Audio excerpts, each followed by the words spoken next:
Hey, dear members of the Soul Stories family. Today we will bring you a romantic love story, so let's get started.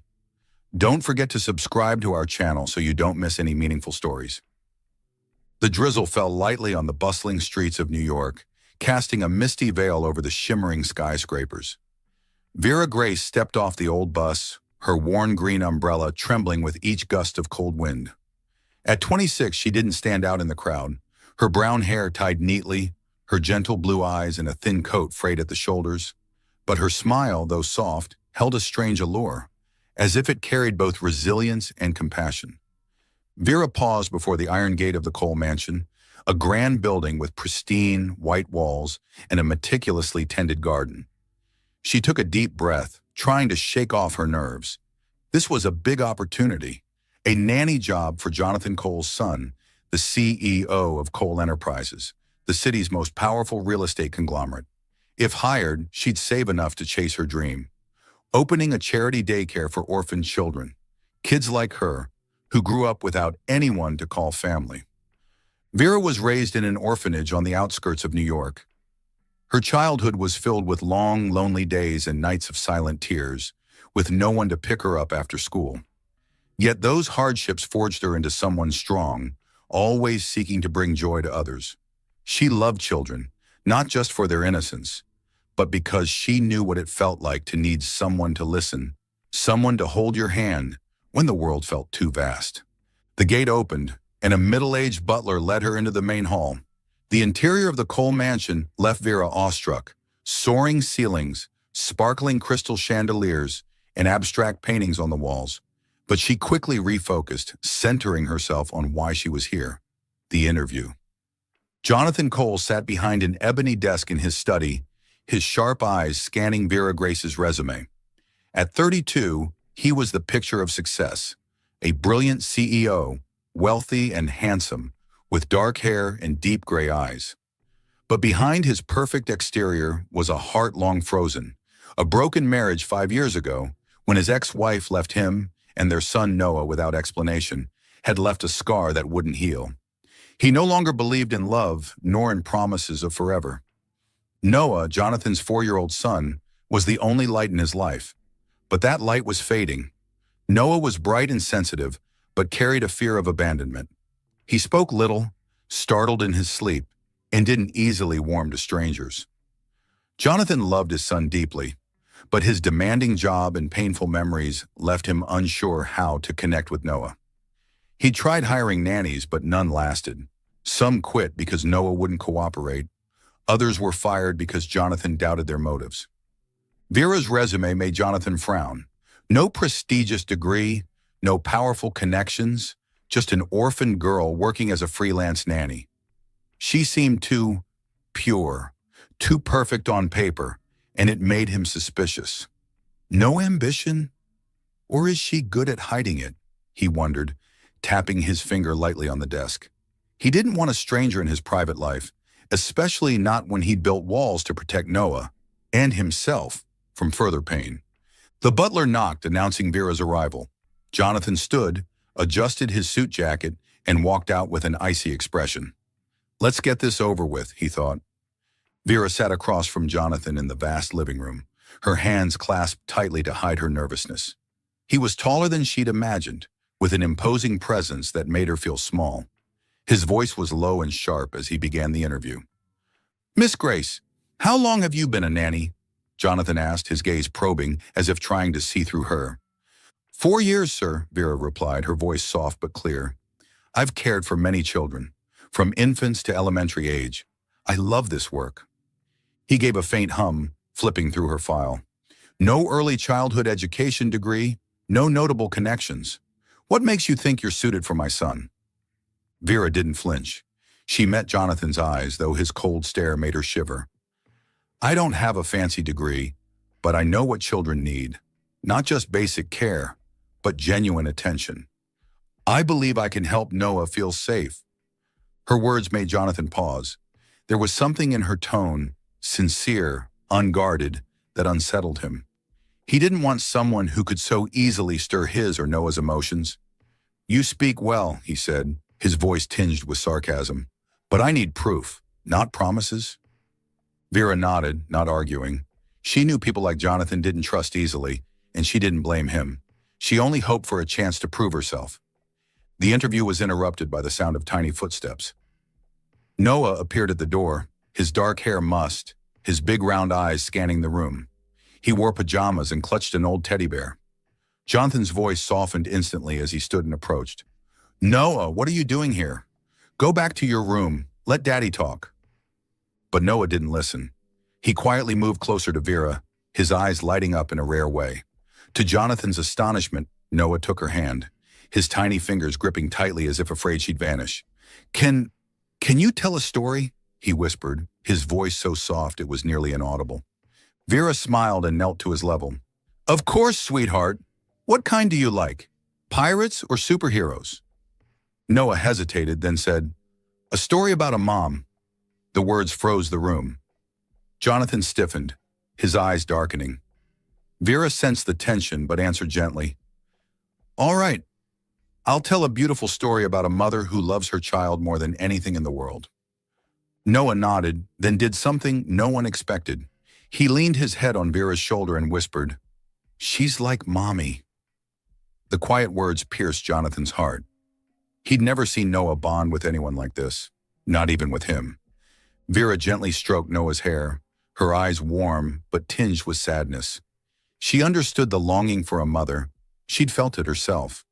She made no promises to Noah, but resolve welled up inside her. She wanted to help this boy even just a little. Jonathan stood there wrestling with his emotions. Part of him wanted to send Vera away immediately. She was too dangerous, not because she had ulterior motives, but because she could make Noah and even him depend on her presence. But seeing Noah hold her hand, his eyes bright as if he'd found something precious, Jonathan couldn't deny the truth. She was the first person to reach his son. "Fine," Jonathan said, his voice cold but less sharp. "You're hired. 1-month trial. But remember, Miss Grace, don't overstep your role. This is a job, not a family." Vera nodded, though her eyes held a flicker of sadness. She understood Jonathan was protecting Noah, but his detachment made her feel like an outsider. "I understand, Mr. Cole," she replied. In the days that followed, Vera began her work at the Cole mansion. She quickly earned Noah's trust. She told stories, played with puzzles, and listened to his halting words. She saw that Noah didn't just need care. He needed healing. His fear of abandonment had taken root deep in his soul. Once when Noah asked, "Will you stay forever?" Vera only smiled, not daring to promise, knowing life was never that simple. Jonathan, though he tried to keep his distance, couldn't help noticing Vera. He saw her stay up late preparing toys for Noah, saw her patience when the boy threw tantrums. Once he caught her sitting in the garden, staring into the distance with a wistful expression. He wondered what she was thinking, but quickly dismissed it. "She's just the nanny," he told himself. Vera sat by Noah's bed telling a story about a rabbit finding its home. Her voice was gentle, like a lullaby, lulling Noah into sleep with a rare smile on his lips. But as the story ended, her eyes grew sad. She remembered her own childhood, nights spent dreaming of a family that would come for her, a dream that never came true. She didn't know that. From the doorway, Jonathan was watching. His gaze lingered on her face, on the tenderness she showed Noah. His heart stirred, a feeling he thought long dead. But he turned away, striding back to his room, muttering to himself, "Don't be foolish, Jonathan. She doesn't belong here." The rain had stopped, but the New York sky remained overcast, as if mirroring Jonathan Cole's mood as he left the lawyer's office. That night, he'd received news that his grandfather, Edward Cole, the founder of Cole Enterprises, had passed away in the hospital after a stroke. Edward wasn't just the man who guided Jonathan into the world of business. He was his only emotional anchor through life's upheavals. His grandfather's death was a profound loss for Jonathan. After the funeral, the reading of the will left him feeling like everything he'd built was crumbling. In a dimly lit wooden room, the elderly lawyer, Mr. Harris, read an unexpected condition in the will with a steady, low voice. Jonathan Cole must marry and establish a stable family within 3 months from the date of this will's announcement. Failure to do so will result in the transfer of control of Cole Enterprises to Victor Cole, Edward Cole's brother. The name Victor made Jonathan clench his fists. Uncle Victor, his grandfather's brother, was a greedy man with a scandal-ridden past. Over a decade ago, Victor's financial manipulations nearly bankrupted the company. If not for Edward's timely intervention, Cole Enterprises would have ceased to exist. The thought of the conglomerate, his family's legacy, supporting thousands of employees, falling into Victor's hands made Jonathan feel suffocated. He couldn't let that happen, not just for his grandfather's honor, but for Noah, his 4-year-old son, who deserved a secure future. But the will's condition stabbed like a knife into Jonathan's already frozen heart. Marriage? After what he'd endured with his ex-wife, a woman driven by ambition who abandoned him and Noah without a word. He'd sworn never to remarry. To him, love was a deception wrapped in empty promises. He didn't believe in it and refused to drag Noah into a staged family just to satisfy a will. Back at the Cole mansion, Jonathan locked himself in his study, a bottle of whiskey glinting under the lamplight. He stared out the window, where darkness enveloped the garden. Options flashed through his mind, only to be dismissed. Hire an actress? Too risky. They might leak the secret or demand more. Find a business partner for a sham marriage? No, the women in his circle came with ambition and ulterior motives. He needed someone trustworthy, someone with no reason to betray him or hurt Noah. Noah's clear, bright laughter from the garden snapped Jonathan out of his thoughts. He stepped onto the balcony and looked down to where his son was playing with Vera Grace, the nanny hired less than a month ago. Under the soft glow of the lights, Vera knelt beside Noah, helping him build a wooden castle. Her smile was gentle, her eyes brightening as Noah excitedly described warriors guarding the castle. Noah laughed, a rare laugh Jonathan had nearly forgotten. The sight made his heart skip. Noah had never opened up to any nanny like this before. With Vera, the boy seemed to have found a safe haven, someone who listened to his trivial stories without judgment. Jonathan realized something. Vera wasn't just Noah's nanny. She was the only person in his life right now without hidden motives. She didn't care about money or power, evident in how she declined small gifts offered by the butler. She genuinely cared for Noah, and more importantly, she had no reason to betray him. The thought struck like a spark. Vera Grace. She could be the answer. Vera was wiping dirt from Noah's hands when the butler arrived, informing her that Mr. Cole wanted to see her in the study. Surprised, Jonathan rarely summoned her directly, usually communicating through the butler or brief notes. She smoothed Noah's hair and gave him a reassuring smile. "I'll be back soon, sweetheart. Play with your teddy bear, okay?" Entering the study, Vera sensed a heavy atmosphere. Jonathan sat behind the ebony desk, his gaze sharp but tinged with something unusual, not his usual detachment, but an indescribable tension. He gestured for her to sit, but Vera chose to stand, her hands clasped tightly in front of her. "Miss Grace," Jonathan began, his voice low and even, "I have a proposal for you. It's unrelated to your nanny duties, but I need you to hear me out." Vera nodded, though her heart began to race.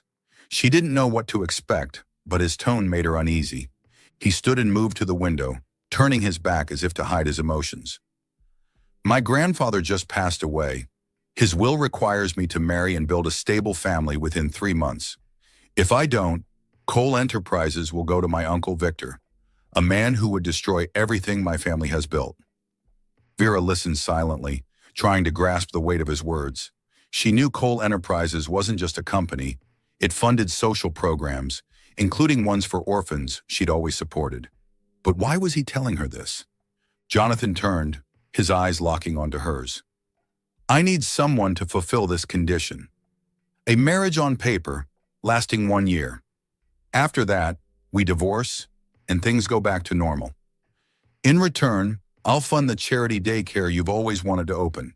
This is a deal, nothing more." The proposal hit Vera like a shockwave. She opened her mouth but couldn't speak. Marry Jonathan Cole? The idea was so far-fetched, so absurd, she almost laughed, thinking he was joking. But his eyes, serious, unwavering, told her this was no jest. Are you serious?" Vera asked, her voice trembling. "Why me?" "You could choose anyone, someone more suitable." more familiar. Jonathan stepped closer, his voice dropping, carrying a tone she couldn't decipher. Because I don't trust anyone else. You're the only one with no reason to exploit me or Noah. You care for my son, and I see it every day. I need someone where the risks are manageable. His words cut like an unintended knife. Manageable risks.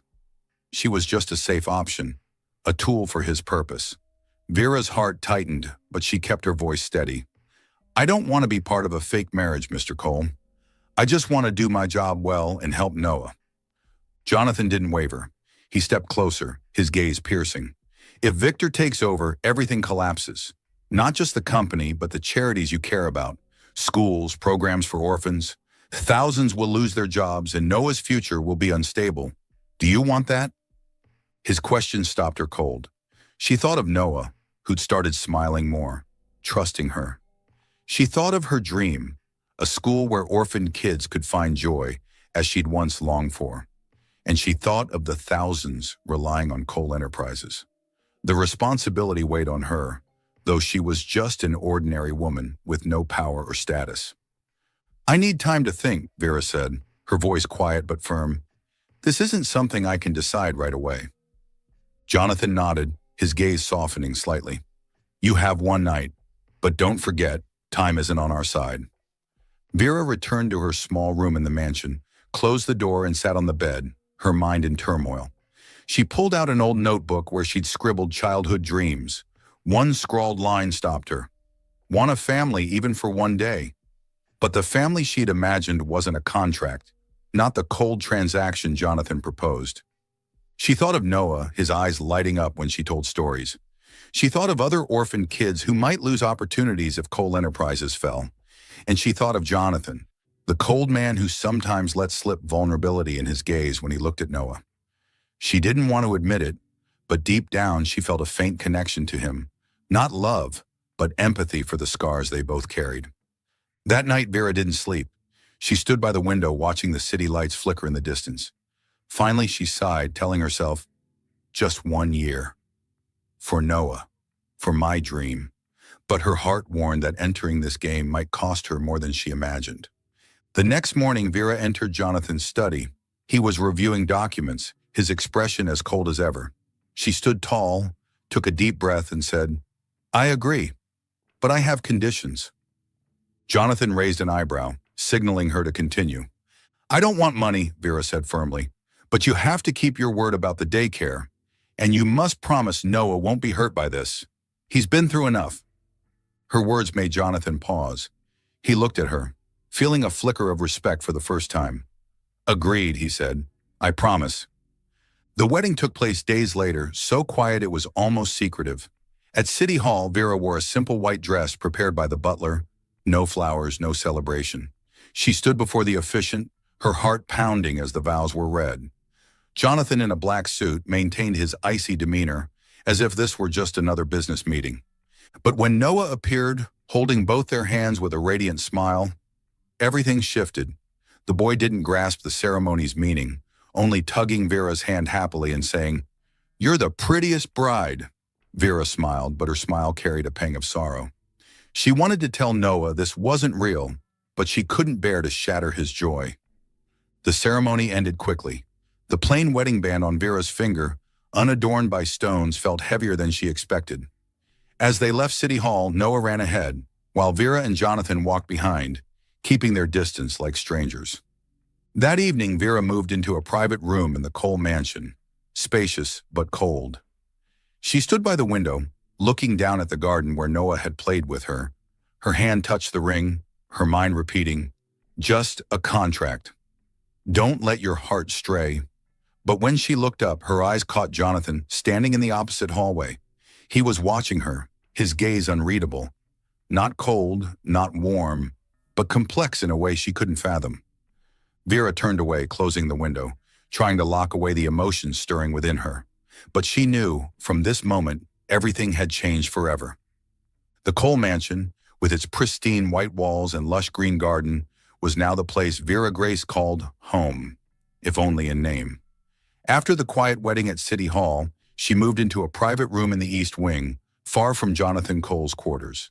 The room was spacious, furnished with a large bed, an ebony desk, and a window overlooking the lake. But it felt cold, a constant reminder that she was merely a temporary guest in Jonathan and Noah's world. On her first day living there, Jonathan summoned her to his study. He stood behind his desk, his gray eyes as cold as stone. "Miss Grace," he said, his voice even but sharp, "let's be clear. We only play our parts in public, for shareholders, family, the press. Here you're still Noah's nanny, and I'm your employer. Nothing more, nothing less." Vera nodded, her heart tightening slightly. His words weren't surprising. She'd known this was a transaction from the start. But his detachment left her with an indescribable emptiness. "I understand, Mr. Cole," she replied, her voice soft but firm. "I'll do my duty." Jonathan held her gaze a second longer than usual, as if searching for something in her blue eyes. Then he turned away, signaling her to leave. As the door closed behind her, Vera exhaled, telling herself to keep her heart in check. This wasn't a family nor love, just a contract lasting 1 year. Their daily lives unfolded like parallel lines, never crossing. Jonathan left early each morning, immersed in meetings and business strategies at Cole Enterprises. Vera spent her days with Noah, caring for the boy with all the love she had. She taught him to draw, read books, and told stories of grand dreams. Stories she'd once told herself during lonely nights at the orphanage. Noah became the unwitting bridge between two strangers. The 4-year-old, with his messy black hair and big round eyes, gradually opened up to Vera. She didn't push him to talk or force him to overcome his fear of abandonment. Instead, she listened patiently, letting him come to her on his own. One afternoon, as they sat under an oak tree in the garden, Noah suddenly handed her a drawing. It showed 3 figures holding hands, a tall man, a small boy, and a girl with long hair. "This is Daddy, Noah and Miss Vera," he said, his voice full of pride. Vera's throat tightened. She stroked Noah's hair, smiling to hide the tears welling up. "It's beautiful, sweetheart," she said. "I'll keep it forever." But inside, a voice warned her, "Don't let Noah get too close. When the contract ends, he'll lose another important person." The thought pierced her heart. Jonathan, though he tried to keep his distance, couldn't ignore Noah's changes. The boy smiled more, no longer startled awake from sleep. The nightmares that once made Noah cry out had faded, replaced by excited chatter about "Miss Vera said this," or "Miss Vera did that." One evening, returning home late, Jonathan stood outside Noah's room, hearing Vera sing a lullaby, a gentle song he'd never heard.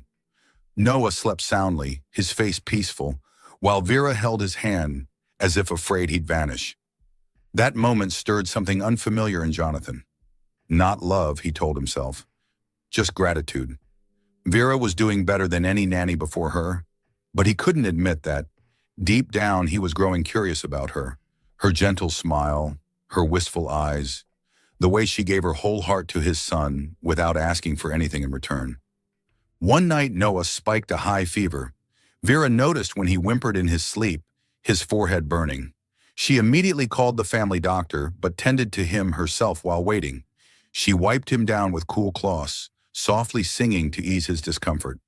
"I'm right here, sweetheart," she whispered, holding his hand tightly. "Everything will be okay." The doctor arrived, examined Noah, and prescribed medicine, assuring her it was just a common fever. But Vera stayed by his bedside. She sat through the night, changing cool cloths, checking his temperature, and murmuring reassurances. As dawn broke, exhausted, she slumped by Noah's bed, still holding his hand, and fell asleep. Jonathan returned from a late meeting, his steps slowing as he saw the scene in Noah's room. Vera was asleep, her brown hair disheveled, her face tired but still radiating gentleness. Noah lay beside her, breathing evenly, his small hand clutching her finger. The early morning light streamed through the window, casting a soft golden glow over them, like a painting Jonathan couldn't look away from. His heart stirred, a beat he thought long dead. He stood there wrestling with himself. "It's just gratitude," he told himself. "She's doing her job well, that's all." But as he gently draped a blanket over Vera, his fingers brushed her shoulder, sending a jolt through him. He pulled back quickly, turned away, and tried to shake off the feeling. To avoid suspicion from shareholders and family, Jonathan and Vera had to appear together at a charity gala hosted by Cole Enterprises. Vera was nervous when she received a gift box from Jonathan, a shimmering emerald evening gown sparkling like the sea. She'd never worn anything so luxurious, and as she stood before the mirror, she felt like a stranger. The dress hugged her curves, but she only felt awkward, afraid of embarrassing Jonathan in front of the crowd. Entering the ballroom, Vera felt dozens of eyes on her. Jonathan, dashing in a black tuxedo, offered his arm. "Just act natural," he whispered, his voice low but reassuring. "They only need to see us as a couple." Vera nodded, forcing a smile. But as they moved through the crowd, questions from shareholders and partners overwhelmed her. "A secret wedding, was it? How did you two meet?" a middle-aged woman asked, her eyes brimming with curiosity. Vera opened her mouth but didn't know how to respond. Jonathan subtly squeezed her hand under the table, his touch warm and steady. "Let me handle it," he murmured, then turned to the woman with a perfect smile. "We met because of Noah. She's special, not just to me, but to my son." His words stunned Vera. She knew it was an act, but the sincerity in his voice made her heart race. His touch, though unintentional, left her flustered. When their eyes met, she quickly looked away, afraid he'd see emotions she hadn't yet admitted to herself. That night, back at the mansion, Vera stood before the mirror, slipping off the gown. She looked at the plain wedding band on her finger, wondering if she was letting her heart stray. "This isn't real," she reminded herself. But Jonathan's smile, his hand holding hers, haunted her through the night. One afternoon, Vera was playing with Noah in the living room, stacking wooden blocks into a castle. In her excitement to grab more toys, she accidentally knocked over her old cloth bag, and a worn leather notebook slid out, rolling under the couch. Absorbed in helping Noah build the tallest tower in the world, she didn't notice. When she cleaned up later and checked her bag, she realized the notebook was gone. She knelt down, searching the floor, under the couch, behind the curtains, but found nothing. Her heart sank. The notebook held childhood scribbles, dreams she'd written in the orphanage. It was worthless to anyone else, but to her it was an entire world. "Noah, have you seen my little notebook? The one with the brown leather cover?" she asked, keeping her voice calm. Noah shook his head, busy with his castle. Vera searched a bit longer, but to no avail. She sighed, telling herself it must have fallen somewhere and would turn up later. Still, the loss left her somber all day. That evening, after putting Noah to bed, Jonathan entered the living room to grab some documents. As he bent to pick up a pen that had rolled under the couch, he spotted something odd. A worn leather notebook, tucked behind a couch leg. He picked it up, running his hand over its rough surface. No name, no clear markings, but he guessed it was Vera's. She was the only one who carried such simple things. He took the notebook to his study and set it on his desk. Part of him wanted to open it, curious about what she'd written, but he hesitated. It was personal, and though he was her husband in name, he had no right to pry.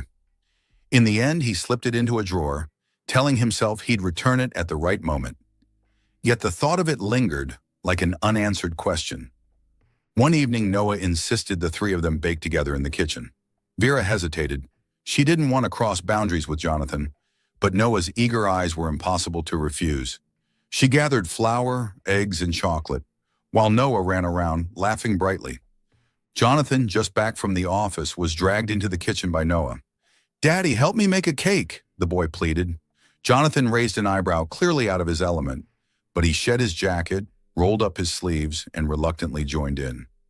Vera guided him to mix the batter, but he clumsily spilled flour across the counter, making Noah burst into laughter. Vera laughed too, flour dusting her cheek, her eyes sparkling under the kitchen lights. "Mr. Cole, like this," she said, taking his hand to show him how to stir. Their touch made them both freeze. Time seemed to slow, and for a moment the kitchen felt strangely warm. Noah, oblivious to the tension, clapped and cheered, "Our cake will be the best." Vera turned away, pretending to wipe flour from her hands, while Jonathan cleared his throat, focusing on the mixing bowl as if it were a $1 million contract. When the cake was baked, the three sat around the kitchen table, sharing slices of slightly lopsided chocolate cake. Noah devoured his, while Vera and Jonathan exchanged a glance, wordless but heavy with meaning. For the first time, Jonathan smiled freely, a smile that lit up his usually cold face. But when their eyes lingered too long, both looked away. Vera told herself this was just an act, just for Noah.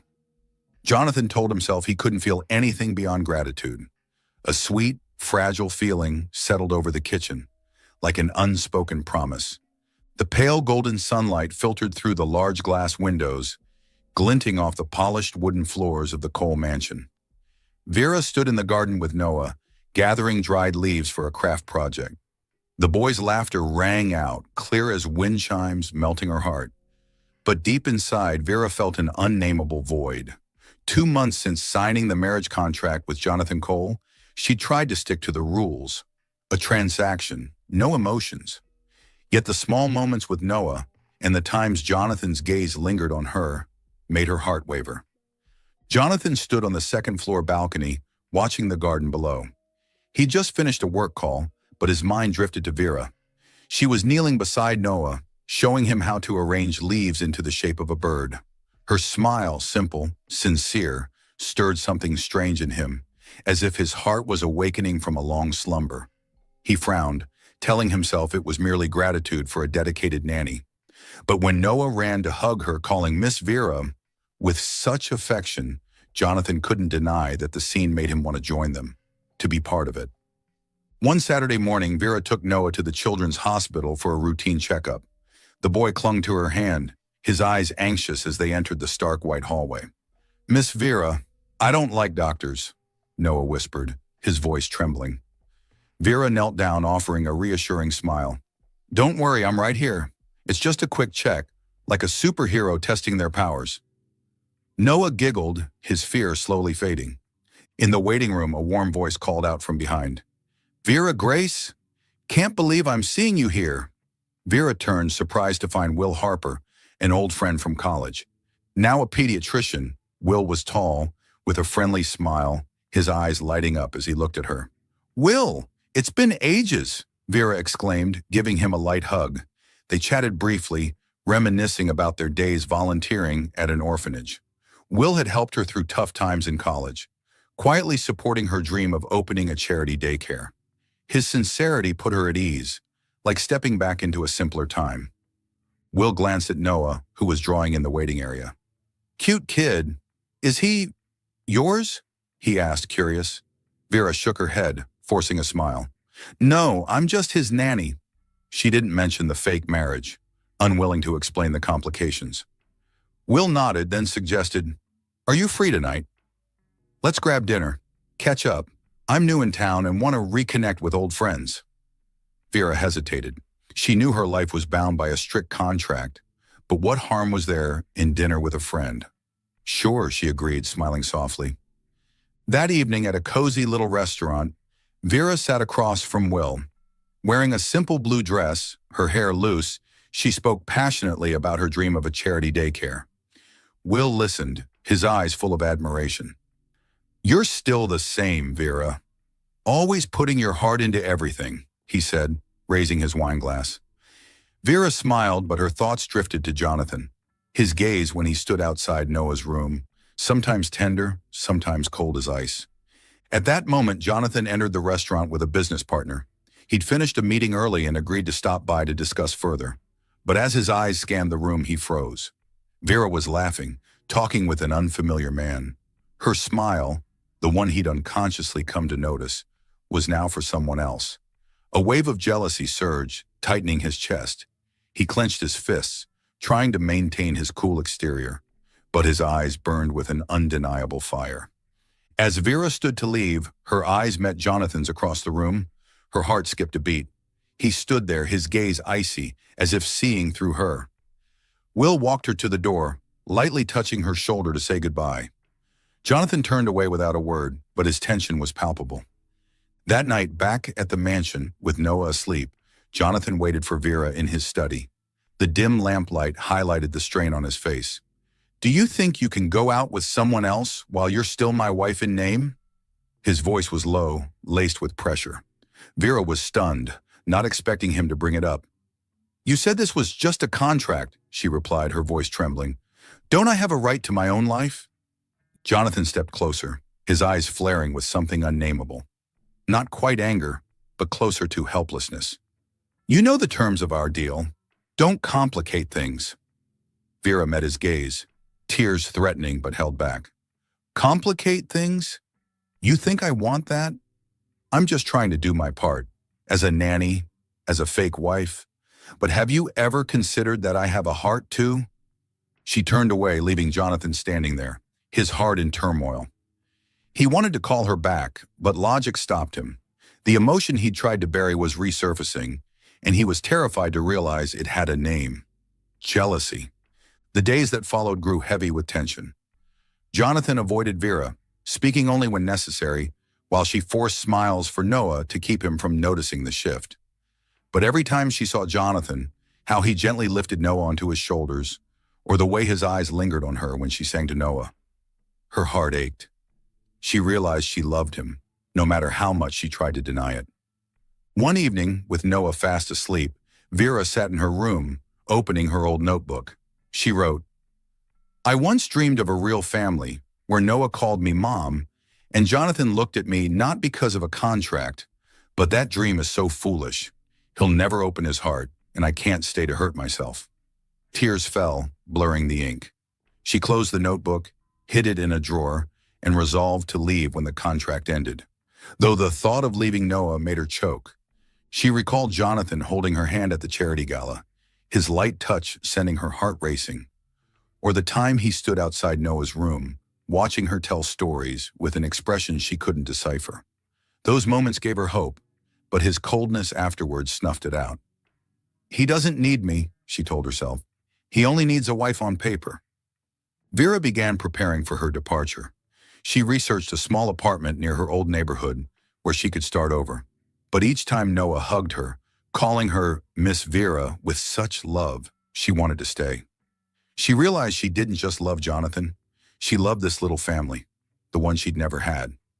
One day while taking Noah to the park, another mother struck up a conversation, casually asking, Such a sweet kid.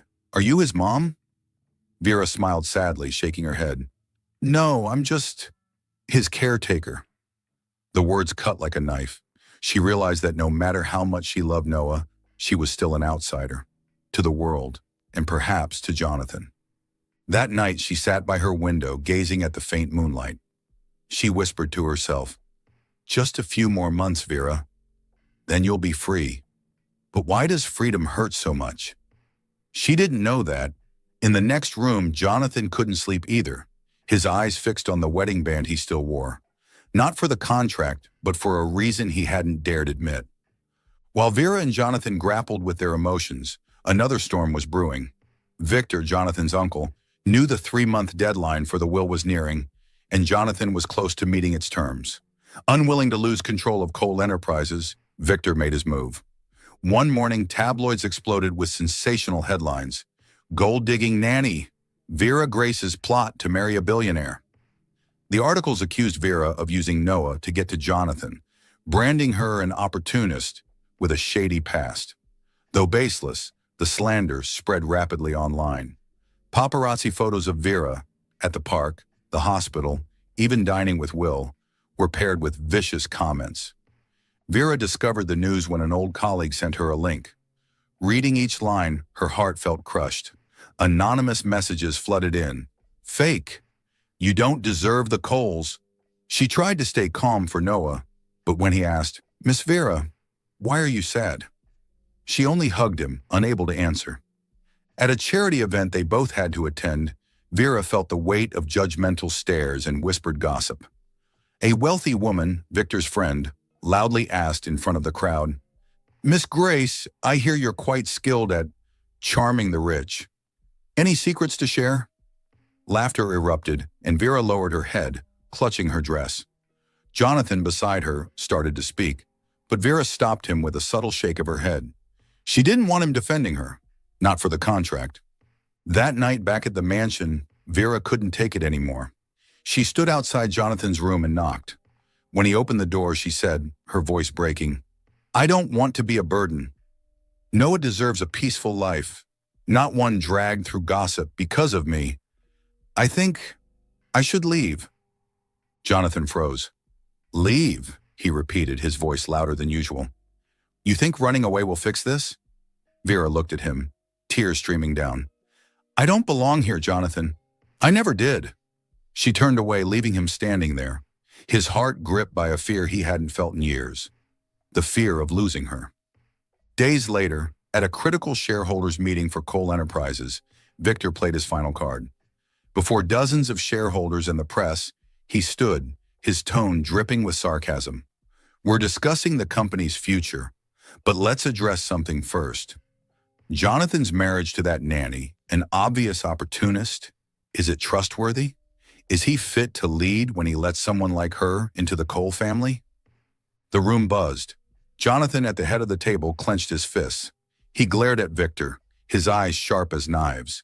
But as Victor continued, "She's nothing but a gold digger," Jonathan shot to his feet, his voice ringing out, cold but powerful. "Enough." The room fell silent. Jonathan stepped forward, his gaze sweeping over everyone. "I love my wife," he said, each word deliberate. "Vera Grace is the only person I trust to be a mother to my son. She doesn't need wealth or status, but she's given Noah and me something no one in this room could buy: a family. Anyone who insults her insults my family." His declaration stunned the room. Shareholders exchanged glances, reporters scribbled frantically. Victor paled, unprepared for Jonathan's public stance. But the most shocked was Jonathan himself. As he spoke, he realized his words weren't an act. They were true. He loved Vera, not because of the contract, but because she'd brought his heart back to life. Vera, invited to the meeting for a charity initiative, stood in the corner, hearing every word. Her heart pounded, tears falling silently. She wanted to believe him, but fear of being hurt held her back. When the meeting ended, she slipped away without a word to Jonathan. Gray clouds blanketed the sky, mirroring the heavy mood within the Cole mansion. Vera stood in her private bedroom, quietly packing her few belongings into an old suitcase. The green sweater she'd worn while playing with Noah, the fairy tale book she read to him each night, and a drawing Noah had given her. Each item carried memories of the days she'd lived as part of this family. But the marriage contract with Jonathan Cole was over. His grandfather's will had been fulfilled, the inheritance officially secured, and Noah was safe with his father after a court victory. For Vera, it meant she had no reason to stay. She looked at the plain wedding band on her finger, touching it one last time before slipping it off and placing it on the bedside table. Her heart ached, as if tearing itself apart. "This is the right thing," she told herself. "I can't stay hoping for something that isn't real." But every step she took in this room, every corner of the house that reminded her of Noah and Jonathan, made her want to turn back, to believe the past months weren't just an act. That afternoon, Vera sat beside Noah in his room, forcing a bright smile despite her breaking heart. Noah was playing with a toy airplane, but his eyes fixed on her, sensing something was wrong. "Miss Vera, why are you sad?" he asked, his clear voice tinged with worry. Vera took a deep breath, holding his hand, trying to keep her voice steady. "I have to go away for a while, Noah, but I'll visit you, okay? I promise to bring lots of storybooks." Noah shook his head fiercely, his eyes welling up. "No, don't go! You're my mom!" His words stabbed her heart. Vera knelt, hugging him tightly, tears falling silently onto his shoulder. "I'll always love you, Noah," she whispered, her voice breaking. "No matter where I am, I'll always be your Miss Vera." Noah sobbed, clinging to her, but Vera knew she couldn't stay. If she didn't leave now, she'd never find the strength. She gently pried Noah's hands away, kissed his forehead, and stood. He followed, grabbing her shirt, but Vera only gave a sad smile, stroking his hair one last time before leaving the room. In the living room, she left a letter on the dining table, where she, Jonathan, and Noah had once baked together, laughing like a real family. In trembling handwriting, she wrote, "Thank you for letting me feel like I belong to a family, even if it was pretend it was real to me. Take care of Noah. Vera." Vera didn't meet Jonathan to say goodbye. He was at the office and she didn't want to face him, didn't want to see his cold eyes, or worse, a hint of warmth that might make her stay. She pulled her suitcase out of the mansion, glancing back one last time. The house was now just a beautiful memory, but she knew she didn't belong here. She returned to her old neighborhood, where she'd grown up in an orphanage. The small apartment she rented smelled of fresh paint, but felt strangely empty. Vera began preparing for the charity class Jonathan had promised to fund, teaching children to draw and read. She threw herself into work, trying to fill the void in her heart with their laughter. But each night, as moonlight spilled through her window, she thought of Noah, his loving Miss Vera, and Jonathan, his gaze when he stood outside Noah's room, as if he wanted to say something but never did. She wondered if she'd truly done the right thing by leaving, or if she was just running from her heart. The Cole mansion grew colder than ever without Vera. Noah barely left his room, clutching the drawing he'd made for her, crying for Mommy Vera. Jonathan tried to comfort him, but each time he saw Noah's sad eyes, a sharp pain pierced his chest. He'd once thought he could control everything, his company, his life, even his heart. But now the emptiness in the house showed him how gravely he'd erred. One evening, after Noah fell asleep following a long bout of tears, Jonathan entered the living room and spotted Vera's letter on the table. He opened it, reading each line, his heart constricting. Even if it was pretend, it was real to me. The words stunned him, like a jolt waking him from a rational trance. He recalled Vera's old notebook, the one he'd found when she dropped it in the kitchen. He retrieved it from his drawer, opened it with trembling hands and read her long-ago words. Want a family even for one day. Want to be called mom, to be loved without fear. Each word cut like a knife, rousing him from the walls he'd built after his failed marriage to Sophia. He remembered Vera's smile as she played with Noah in the garden, how she stayed up all night caring for him when he was sick, how she stood strong against Victor and Sophia to protect his family. He realized he loved her, not for the contract, not for saving his company or Noah, but because she'd healed the wounds in him and his son. She was the light he never wanted to lose. Jonathan stood, clutching the letter, his eyes resolute. I can't let her go, he whispered to himself. He looked out the window, seeing rain begin to fall. A thought struck him. Vera's charity class was holding its opening today at the community center. He had no time to hesitate. Grabbing his coat, he ran to his car, determined to find her before it was too late. Rain poured over the city, turning streets into rushing streams. Jonathan drove through crowded intersections, his heart pounding as if it might leap from his chest. He carried no umbrella, no plan beyond a fierce resolve. Find Vera, tell her the truth. Arriving at the community center where her class was held, he parked and stepped out, letting the rain soak his suit and hair. Inside the small room, Vera stood among children, wearing a simple white blouse, her hair damp from shielding a child from the rain. She was helping them hang drawings on the wall, smiling gently, but her eyes held a sadness, as if hiding a void no one saw. Today's opening was the dream she'd nurtured for years, but without Noah, without Jonathan, it felt incomplete. Jonathan pushed open the door, rainwater dripping from his hair onto the floor. The sound made everyone turn. Vera looked up, stunned to see him standing there, drenched, his eyes locked on her as if no one else existed. The children whispered curiously, but Vera only heard her racing heartbeat. Jonathan, she whispered, her voice trembling. He strode straight to her, ignoring the onlookers. Vera, he said, his voice low but brimming with emotion, each word pouring from his heart. I don't need a contract anymore. I don't want to lose you. Be my wife, Vera. For real this time. Vera stood frozen, tears spilling, mingling with the rain on her cheeks. She shook her head, her voice breaking, hardly daring to believe.